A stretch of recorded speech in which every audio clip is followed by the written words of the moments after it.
Today, the Rooster Tail Spring Bandits of Mud Racing get down and dirtier as they kick up the dust at the Indiana State Fairgrounds. We'll see who has their sights set on victory coming up next.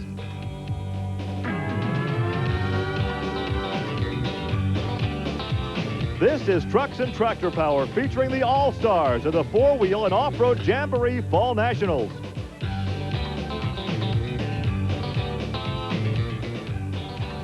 Welcome to Trucks and Tractor Power on the Nashville Network. Today we're at the Indiana State Fairgrounds in Indianapolis for the 10th annual four-wheel and off-road Jamboree Fall Nationals. Hi everybody, I'm Gary Lee alongside Army Armstrong. And Army, a unique aspect of this show is the fact that many of the spectators are also participants. They come out with their 4x4s for the show and shine competition. That's exactly right, Gary. Really, the registration of this event is over 3,000 vehicles. Now, these people are coming to look at some of the mud monster competition, all that stuff, but also they kind of have their own world. It's called show and shine. Gives you a chance to kind of show your truck off a little bit. But when you're not showing your truck off, you go to the grandstands and you watch the guys that don't care about chrome and candy apple. You see the guys that just flat want to go fast. They're going to get down and get dirty and get quick here this afternoon. Side-by-side mud bog competition from Indianapolis coming up next.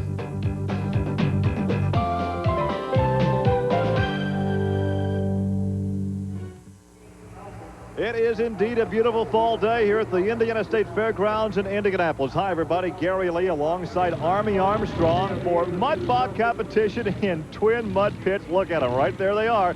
This is the Class 6 Open Unlimited. They use superchargers or nitrous oxide, cut and paddle tires, the mud pit 200 feet in length. And now with more information on this side-by-side mud racing competition, here's Army Armstrong. Gary, one thing you have to remember in this sport now, even though they're running side by side, they're trying to leave at the same time. That's up to the driver. Who they're really racing is not the guy next to you. The clock. That's why sometimes Army will see a driver leave. The other driver kind of waits for a while. But again, it's the race against the clock. Ray Wells coming up first out of Holland, Michigan in light flight. And there is Ron Smith in Gold Fever. Ron Smith will be in a far lane with a 48 Fiat. These body styles were very popular a few years ago in the sport of drag racing, but they're working their way into the sport of professional mud racing now. Fiat out first, 23 going after him, trying to pull him on a big hit. Oh, look at that 23. Look at Ray Wells.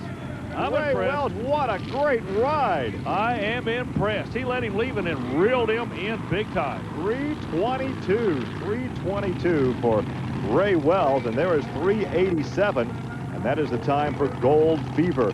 Look, once again, Gold Fever is away, and here comes Ray Wells, and he cuts him down at the finish line. Well, he pulled him on the big end of that track. Ray Wells is indeed the man to beat as Ron Smith climbs out. Let's go visit with Ray Wells. I'm standing with Ray Wells right now. Ray, drawing #1 in this sport can be awfully important, can't it? Yes, providing the pit is in, good shape. You got a good launch pad. Looked like a pool table out there you were running on. It was nice and smooth. Yeah, no doubt about that. You're sitting on top. Everybody's coming after. You think you can hang on to it? I don't know. Our car's getting a little weak. It's been a long season. Hopefully. I don't know. We're going to watch you do, too. See you later. Okay, thanks. Well, we should have a measure of just how fast he is momentarily because there is Tony Farrell in the Blue Ribbon Bandit. And alongside will be Ron Pence in Tater. Ron Pence, always one of the fastest drivers in this competition. So we'll just see how fast old Ray Wells can hold up here. The time to beat once again is 3:22. But look at Tater in the near lane. Wow. Look at the horsepower. Man, the top end in that left lane is just awesome, Gary. They're just like picking up another 100 horsepower and driving out the other end of the track. 316. Ron Pence at 316. That is the new #1 time. And look at this. No, 315. Tony Farrell. We had our eyes on Ron Pence, but Tony Farrell with a 315. And Tony banged the wall at about the 180-foot mark. I cannot believe the action in these events. Well, Tony Farrell is the guy to beat. He's with Army. Tony, a 315. You use a Chrysler horsepower. You're showing you guys can get up here and run with these Chevrolets and Fords. Yeah, I kind of had to back off of it. We got in the wall a little bit, and just as soon as go out of bounds, I just let off of it and got back in it. Maybe I could have done better. Maybe I couldn't have. Do you think that time can hold up? All the rest of the drivers, they kind of shook their head when you made a pass through like that. Could be the good number today. Well, I don't know. We drove a good number. We was third in the hoe. We did some changing on the car last night, and I hope we got the bugs worked out of it. She's really sprung today, and I'm happy with it. Well, let's take a seat and see if it holds up for you. All right, thank you. I can assure you there are shock waves here at the State Fairgrounds. Anytime you can best Ron Pence, you've done something. And Tim Pearson now coming up next. He is driving Purple Passion. And there's a look at S Kicker. This is Jeremy Finley. Oh, they have their work cut out for them at 3.15. Finley comes over from Virginia. Finley started the event with the top on the car, but they decided to go ahead and cut the top off. They said, man, I want to be able to see. Whoa, we got problems now on the other end. Hang on, and Jeremy gets it stopped before he collects one of those barricades down there. Check the time, Gary. 2:97. That's an awful shot, but the other lane went at 3:93, Gary. That was a rocket ride for both of them. Well, there's your new leader, the man to beat, Jeremy Finley at 2:97. This is how he did it. Now, as you mentioned earlier, they chopped the top off this car, cut the top off to enhance the visibility. Look at him fight the steering wheel as he drives to a 2.97 and slides to a stop. He's trackside with Army Armstrong. But Jeremy Finley's literally got the crowd on their feet. You bumped the magic 2-second barrier. How'd that feel out there to you? It felt like a good run. I was happy with it. How do you know when to leave? It's up to you, the driver. The light's already green, but when do you know it's right to go? When everything feels ready to go. You get froggy, you just jump, huh? Yeah. I was sort of waiting for the other guy, but he didn't want to go. You're jumping good today. Let's see if that holds out for you. All right, appreciate it. All he can do now is wait and watch, and look at this boat. That's the Mad Mud Demon, Greg Sharp. I don't know what kind of boat that is, except for a fishing boat, but it's certainly out of the water here. And there is a look at a Jeep of Stanley Trimble. That's Radical out of Jeffersonville, Kentucky. Stanley is the teacher, and this was a class project. Yeah, the word we get is a class project, and all the youngsters are pulling for him. But right now, they better pull hard. At 297 is going to be a tough number. Well, Stanley leads good. He has some rough sailing at the end of that 200 feet of mud at a 4:21, and there's the boat time of 4:80. I love the looks of that contraption. Let's take another look at Stanley. This is America, and if you're mud racing, you can run what you darn well please, That's Gary. right. That's what's so unique about the sport. Boy, Stanley kissing that wall all the way down, making horsepower.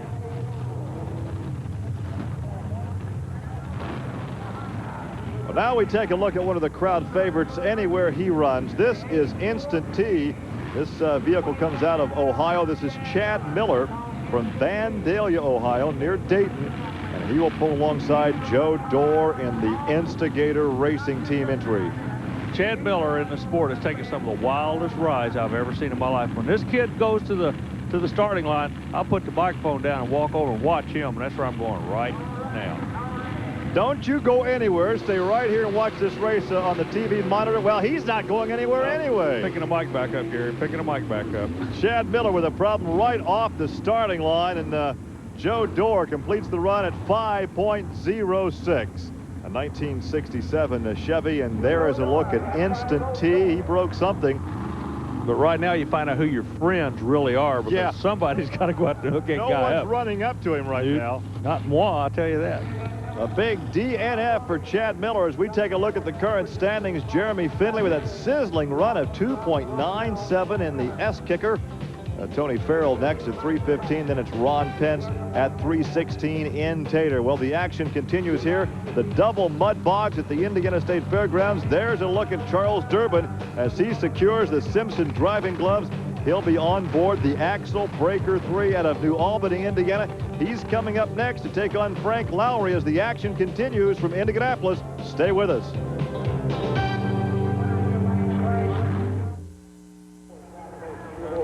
And welcome back to the four-wheel and off-road Jamboree Fall Nationals at the Indiana State Fairgrounds. Gary Lee alongside Army Armstrong. It is a beautiful autumn day here in the capital of auto racing, Indianapolis. Yes, Gary, it is a beautiful day, but somebody does have a raincoat on.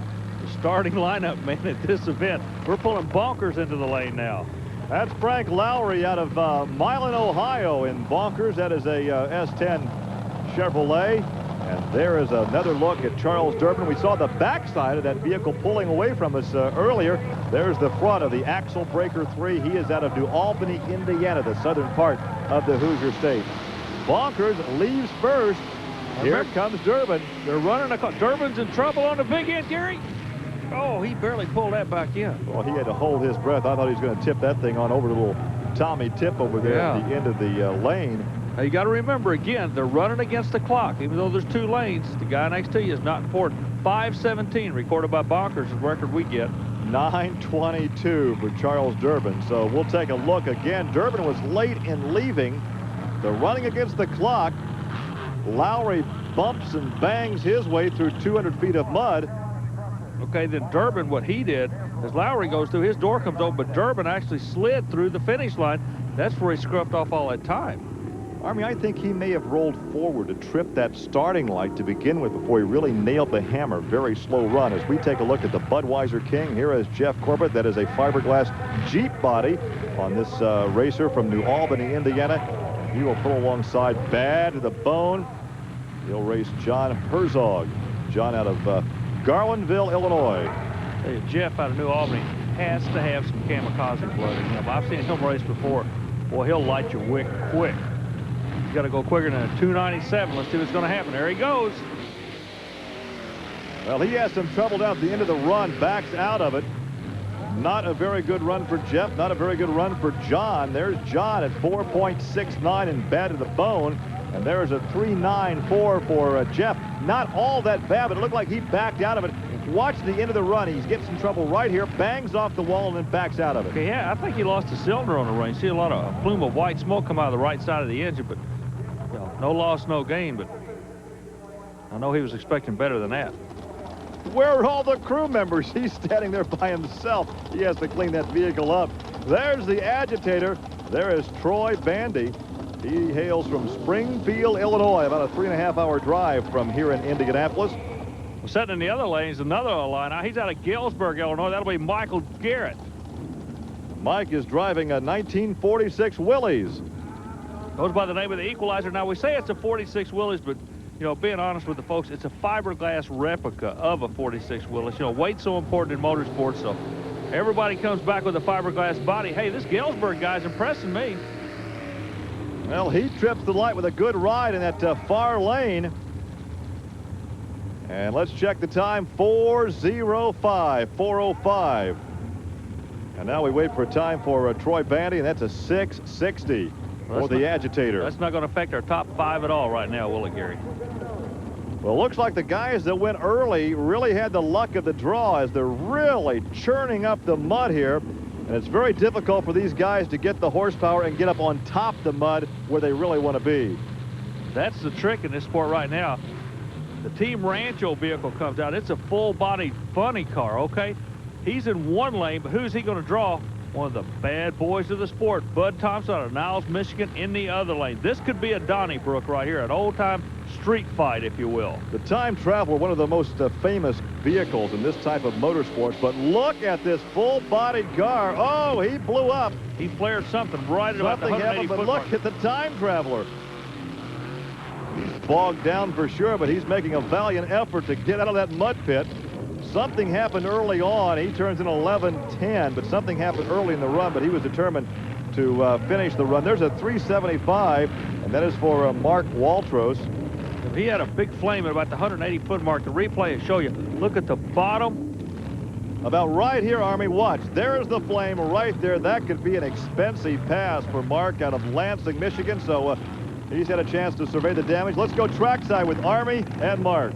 Gary, we're down in the pit area. One of the most popular drivers in the sport, that being the driver of the Team Rancho Thunderbird. You're giving away a lot of weight to these guys, it looks like, but you can still run right up on top with them.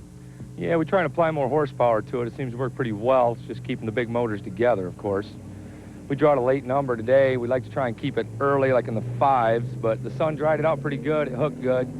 We leaned it up quite a bit with the sun. It leaned up a little more than we wanted to, so I think we ran a little bit too lean today. Could have got a little more power out of it. I'll tell you what, you impressed a lot of people. We're glad to have you with us. Well, it's fun running with you guys. Well, now the fans have been waiting for this matchup. There is the mud stud. That is Bob Monk out of Merrill, Michigan. And the guy he pulls alongside is one of the kingpins in this sport, and that is Tom Meeks right there in Shake Me. He is one of the giants.